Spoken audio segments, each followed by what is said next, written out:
212 kes baharu jangkitan COVID-19 disahkan di negara Brunei Darussalam hari ini yang membawa jumlah keseluruhan kes kepada 12,113. Sementara itu, 5 kluster baharu dikesan. Yang Berhormat Datuk Seri Setia Dr. Haji Awang Muhammad Isham bin Haji Jaafar, Menteri Kesihatan maklumkan perkara tersebut semasa sidang media situasi terkini jangkitan COVID-19 petang tadi. Sidang media berlangsung di Dewan Al-Afiah, Kementerian Kesihatan. Terdapat 5 kluster baru telah dikesan yang melibatkan 31 kes. Kesemua kluster-kluster baru ini adalah merupakan kluster kediaman di mana 2 daripadanya iaitu kluster TSL Construction Staff House dan kluster Train Air Sendirian Berhad adalah kluster rumah yang menempatkan pekerja-pekerja syarikat berkenaan. 6 kluster pula telah ditutup setelah tidak ada kes dikesan di dalam kluster berkenaan selama 28 hari. Kluster-kluster yang ditutup ialah kluster 3016, 3788, 4360, 5673, 5677 dan kluster Little Audrey. Oleh demikian, jumlah kluster yang aktif adalah 166 kluster. Selain itu, terdapat 1 kes import yang tiba ke negara Brunei Darussalam dari Rusia melalui Singapura dengan menaiki penerbangan SQ148 pada 15 hari bulan Oktober. Dalam pada itu, terdapat 83 kes baru yang masih dalam siasatan bagi mengenal pasti sumber jangkitan. 240 kes telah disahkan sembuh pada hari ini yang membawa jumlah kes yang sembuh di negara Brunei Darussalam kepada 9,608 kes. Manakala jumlah kes aktif ialah sebanyak 2,424 kes. Di kalangan kes-kes yang sedang ada dalam rawatan sekarang, 6 kes adalah dalam kategori 5 dan sedang dirawat di unit rawatan intensif. Kesemua mereka memerlukan bantuan mesin pernafasan ataupun artificial ventilation dan 3 daripadanya juga memerlukan bantuan mesin tambahan hadlang mesin ataupun ECMO. Sementara itu, 17 kes lain dikategorikan dalam kategori 4 yang memerlukan bantuan oksigen dan adalah di bawah pemantauan rapi. Menteri Kesihatan juga mengongsikan pada 23 Oktober 2021, 3,775 orang telah menerima suntikan vaksin COVID-19. Ini bermakna di bawah program vaksinasi kebangsaan sebanyak 348,212 orang telah menerima 1 dos vaksin COVID-19 iaitu 81% daripada jumlah penduduk negara. Manakala 243,769 orang telah melengkapkan 2 dos vaksin COVID-19 iaitu 56.7% daripada jumlah penduduk negara. Sementara itu, hasil daripada pemantauan agensi-agensi penguatkuasaan yang dilakukan semalam semasa larangan keluar rumah daripada jam 8 malam hingga 4 pagi, sebanyak 7 pelanggaran arahan tersebut di seluruh negara telah dikeluarkan denda kompaun, di mana 4 daripadanya adalah pelanggaran arahan untuk berada di rumah.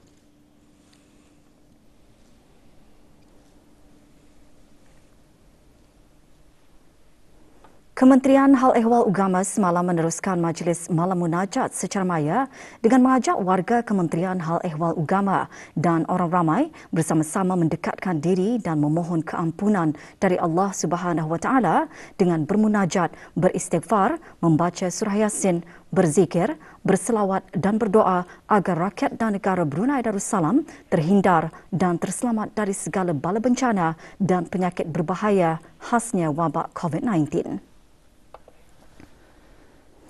Antara menyertainya Yang Berhormat Pihin Udana Khatib Datuk Paduka Seri Setia Ustaz Haji Awang Badarudin bin Pengarah Datuk Paduka Haji Awang Uthman, Menteri Hal Ehwal Ugama, Yang Berhormat Pihin Orang Kaya Seri Kerna Datuk Seri Setia Dr. Haji Awang Abu Bakar bin Haji Apong, Menteri Hal Ehwal Dalam Negeri, Yang Berhormat Pihin Datuk Laila Raja, Major Jeneral Bersara, Datuk Paduka Sri Haji Awang Halbi bin Haji Muhammad Yusof, Menteri Pertahanan Kedua, dan Yang Berhormat Pihin Datuk Sri Maharaja, Datuk Paduka Sri Setia Dr. Ustaz Haji Awang Abdul Aziz bin Junid, Mufti Kerajaan.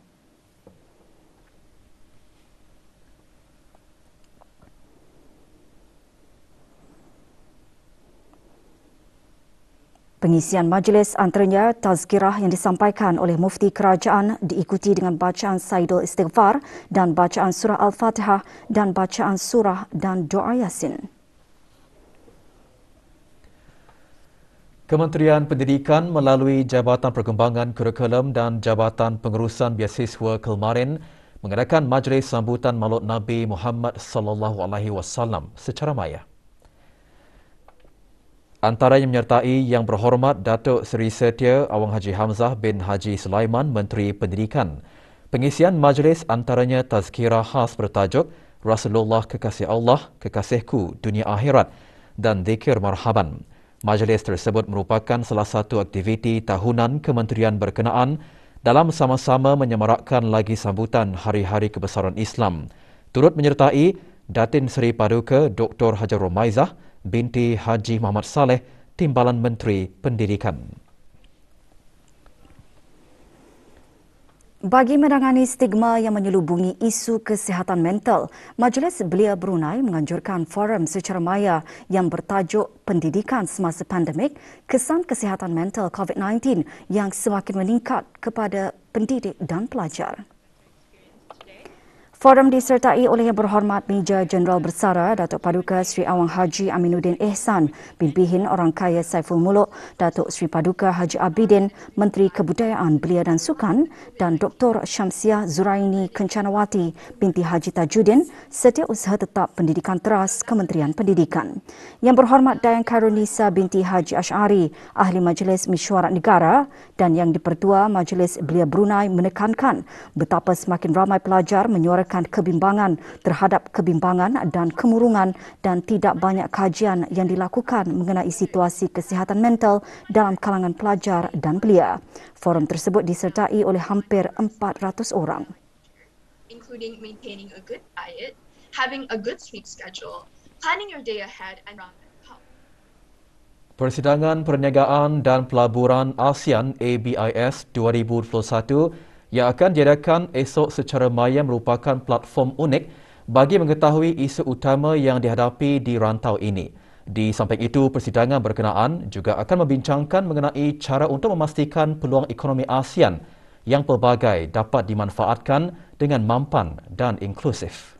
Dengan tema membina masa depan digital yang berdaya tahan, persidangan berkenaan merupakan acara penting bagi sektor awam dan swasta untuk mengenal pasti cara bagi mempromosikan pertumbuhan yang mampan dalam era digital.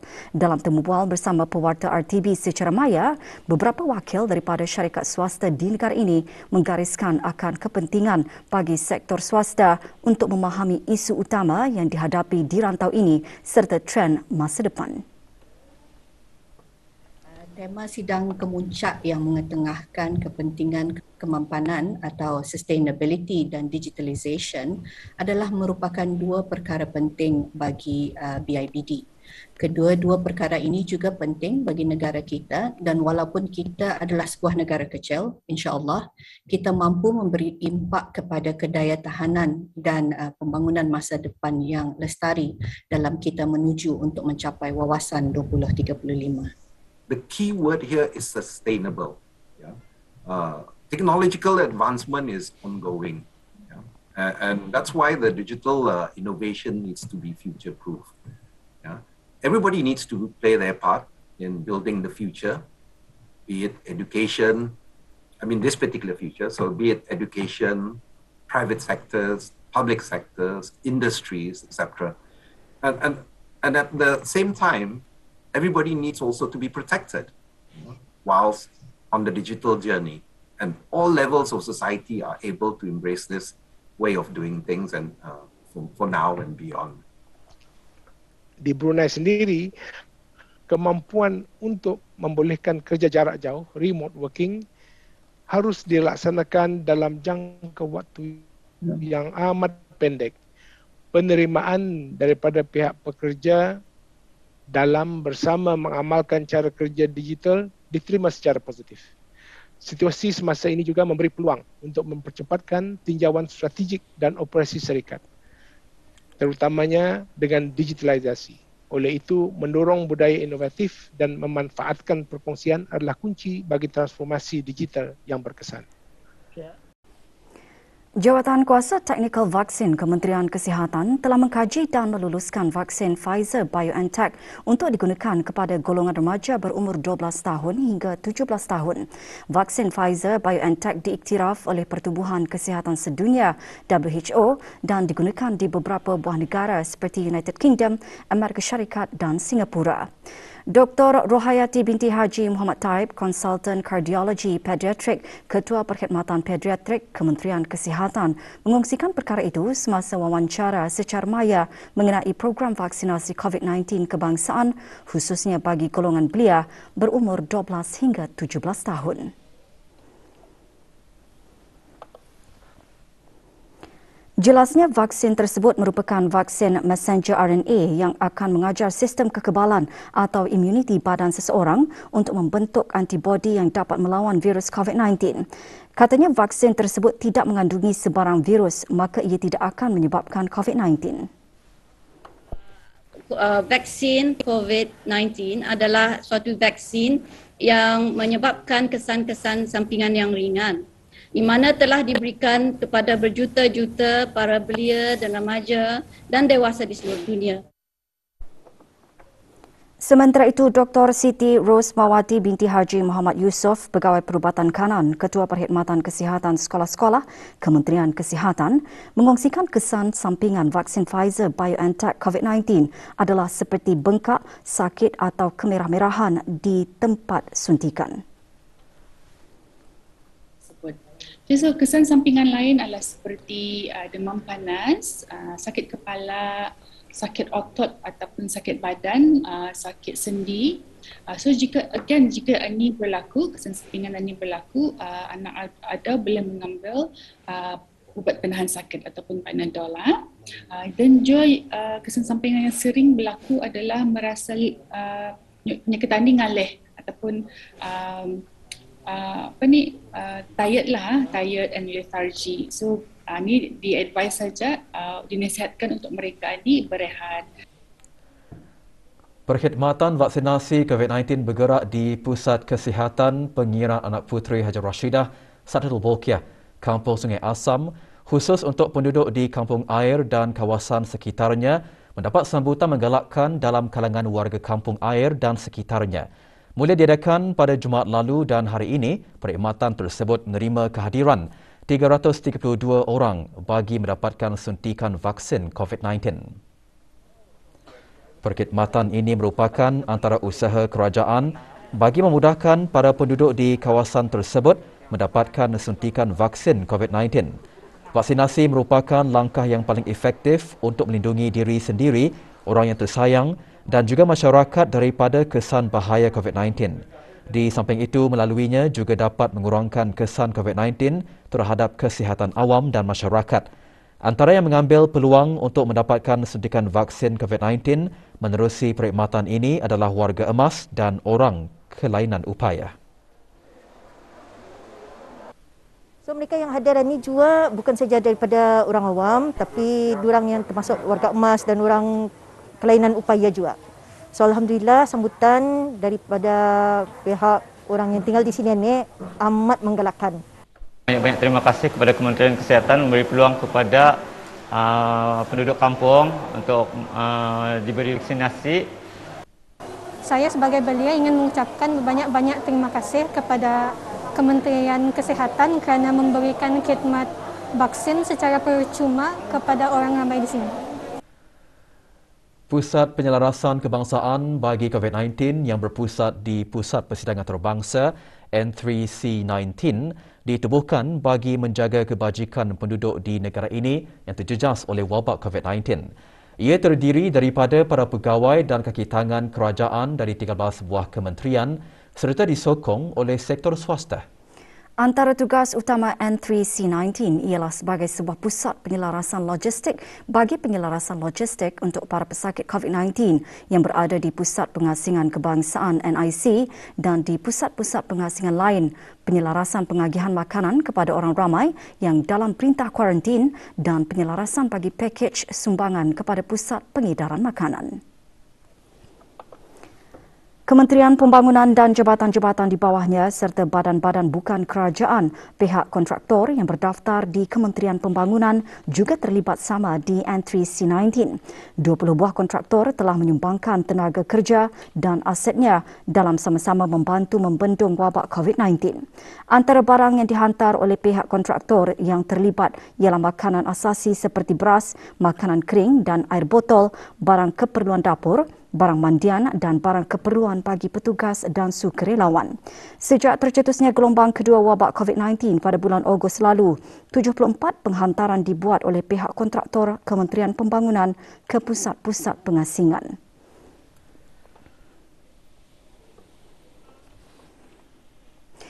Seratus bekas pesakit kanser payudara dan pesakit kanser payudara yang masih menjalani rawatan perubatan menerima sumbangsih prihatin sempena kempen Bulan Kesedaran Kanser Payudara 2021. Penyampaiannya disempurnakan oleh Dayang Hajah Aminah binti Haji Momin yang dipertua Kumpulan Sokongan Kanser Payudara Brunei BBCSG. Sumbangan seumpamanya dihasrat dapat membantu survivors kanser payudara dan pesakit kanser payudara yang masih menerima rawatan dalam keadaan pandemik COVID-19 pada ketika ini. Majlis diadakan petang kemarin di luar kediaman yang dipertua BBCSG. Pasukan polis di Raja Brunei bersama agensi-agensi penguatkuasa berkenaan terus meningkatkan pemantauan semasa hari ke-20 operasi pulih yang dijalankan semalam. Pihak berkuasa tidak akan berkompromi dan bertegas dalam menjalankan tindakan ke atas mereka yang meremehkan perintah arahan yang dikeluarkan pihak kerajaan. Justru orang ramai dinasihatkan agar terus mematuhi arahan dan saranan pihak kerajaan bagi mengelak daripada tindakan yang lebih tegas terhadap individu yang sengaja mengabaikan perintah di bawah Akta Penyakit Berjangkit Penggal 204.